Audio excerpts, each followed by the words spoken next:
aralan. Bago tayo magsisimula sa ating panibagong aralin, tayo muna ay sandaling magbabalitaran. Ano ang ating nakaraang tinalakay? Tama, ito ay patungkol sa noun o sa Tagalog ay tinatawag na pangalan.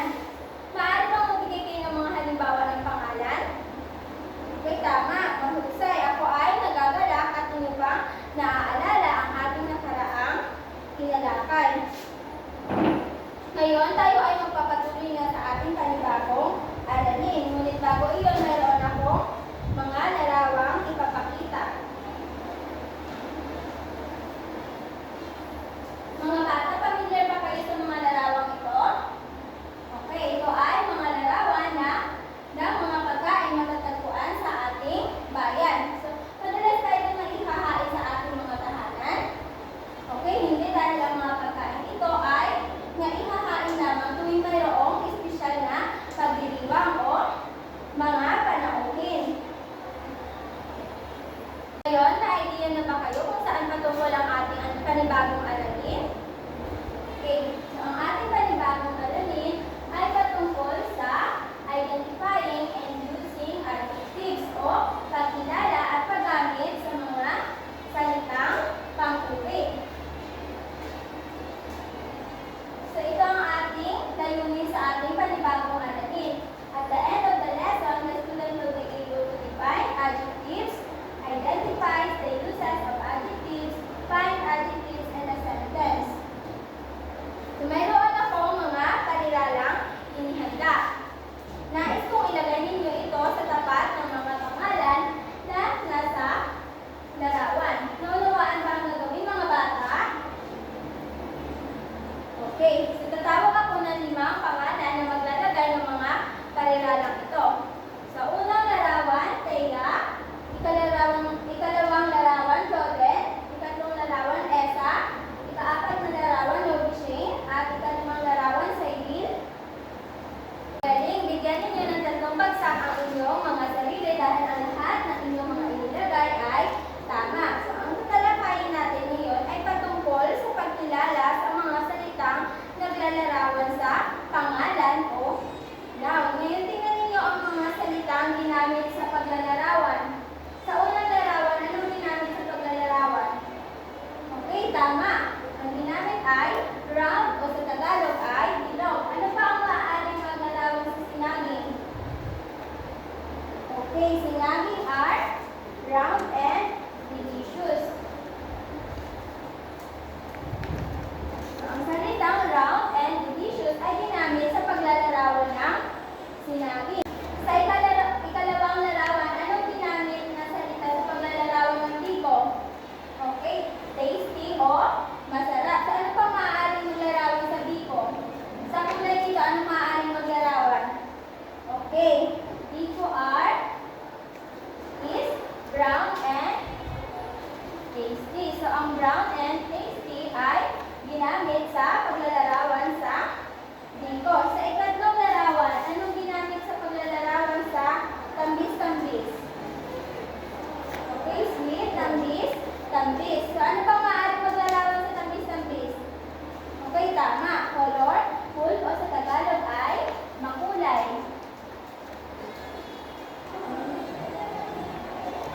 So, sa ikaapat na larawan, anong salita ang ginamit sa paglalarawan sa tarukog? Okay, small. Ano pang iba? Maaaring maglarawan sa tarukog. Okay, tama. Tarukog are small, yummy, and nutritious. Sa panghuling larawan, anong ginamit sa paglarawan sa nasa huling larawan? Ilang suman meron ang nasa larawan? Okay, 3. So, 3. There are 3 suman. So, ang bilang ay maaari ding gamitin sa paglalarawan at naitulit din itong pang-uri. Naunawaan ba, mga bata? Mabuti kung ganon. At dahil naunawaan na ninyo ang ating tinalakay, tayo ay magkakaroon ng gawain na tinatawag na word activity. So, ang gagawin ninyo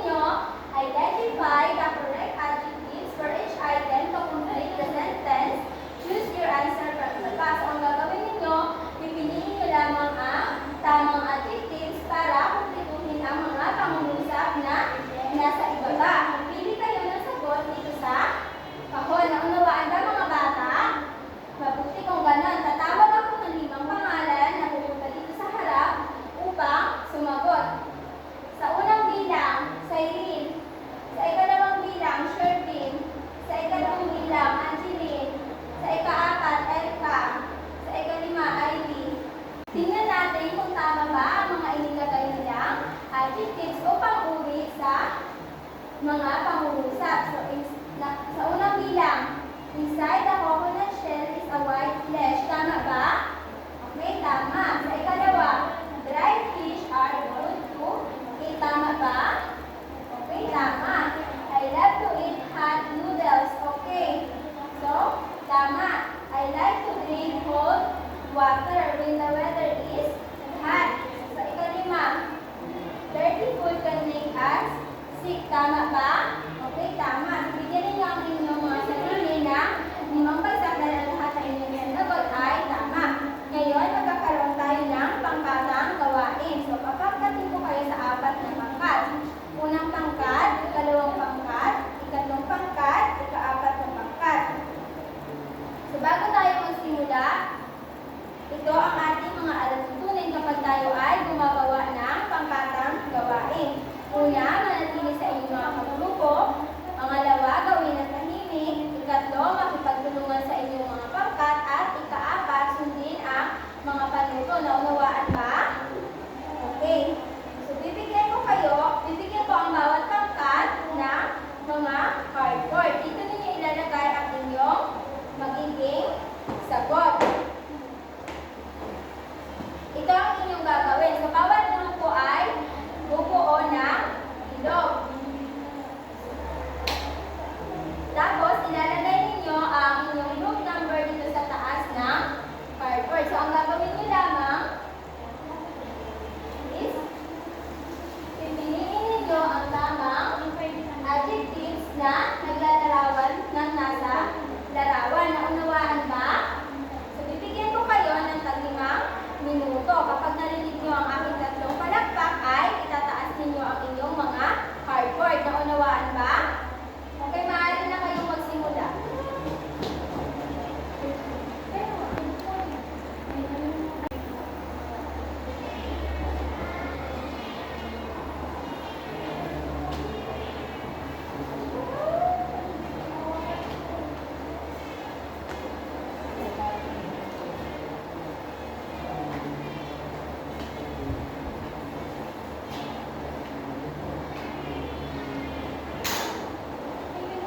Sa inyong paggawa ng inyong mga pangkatang gawain, ay lagay alalahanin yung ating alituntunin. Kaitaas na ang inyong mga cardboard. Okay, so ang mga inyong mga inilagay ay tama. Mahusay, bigyan ninyo ang inyong mga sarili ng barangay club na walang iyawan dahil ang lahat ay sumunod sa ating alituntunin at nakipagtulungan sa inyong mga pangkat. So, ano ang tawag natin sa mga salitang inyong isinulat? Tama. Ito ay tinatawag na adjectives o sa Tagalog ay pang-uri. Ito ay ginagamit sa paglalarawan ng noun o pangalan. Sa unang pangkat, anong pang-uri ang inilagay ninyo sa unang larawan? Okay, tama. Sa ikalawang pangkat, anong inilagay ninyong pang-uri sa ikalawang larawan? Tama. Sa ikatlong pangkat, anong inilagay ninyong pang-uri sa ikatlong larawan? Tama. Sa ika-4 na pangkat, anong inilagay ninyong pang-uri sa ika-4 at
bata